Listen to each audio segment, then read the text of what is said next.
au sujet d'une décolonisation inachevée sur le continent africain et contre laquelle il mobilise d'inépuisables ressources.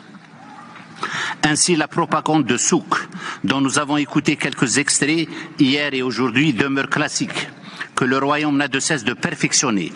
et qui se lézarde mois après mois, semaine après semaine, avec les fracassantes révélations que rapporte la presse internationale à ce sujet et qui sont si éloquentes pour ne pas dire parlantes. L'usage attesté du logiciel espion Pegasus, qui a infecté aussi bien ses partenaires européens qui se reconnaîtront que ses alliés ici à Genève, y compris ceux de son supposé groupe de soutien. La politique systématique de corruption qui n'a épargné aucune institution internationale et qui vient d'être mise à jour au niveau du Parlement européen où contre des millions d'euros de véreux membres ont couvert depuis 25 ans par leur silence complice et criminel des violations des droits de l'homme au Royaume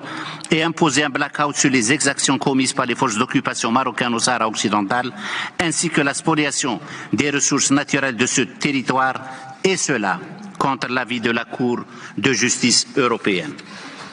Enfin,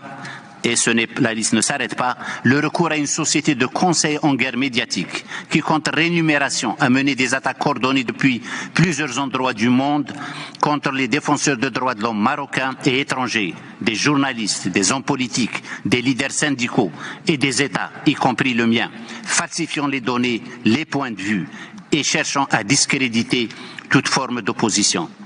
Lorsque l'on a ce pitoyable record où la corruption est l'ADN et le pilier de la gouvernance, une culture du déni et une politique de la contrefaçon, l'on n'est ni digne ni légitime de siéger au Conseil et encore moins de se prévaloir d'être quelconque crédit démocratique. Je vous remercie.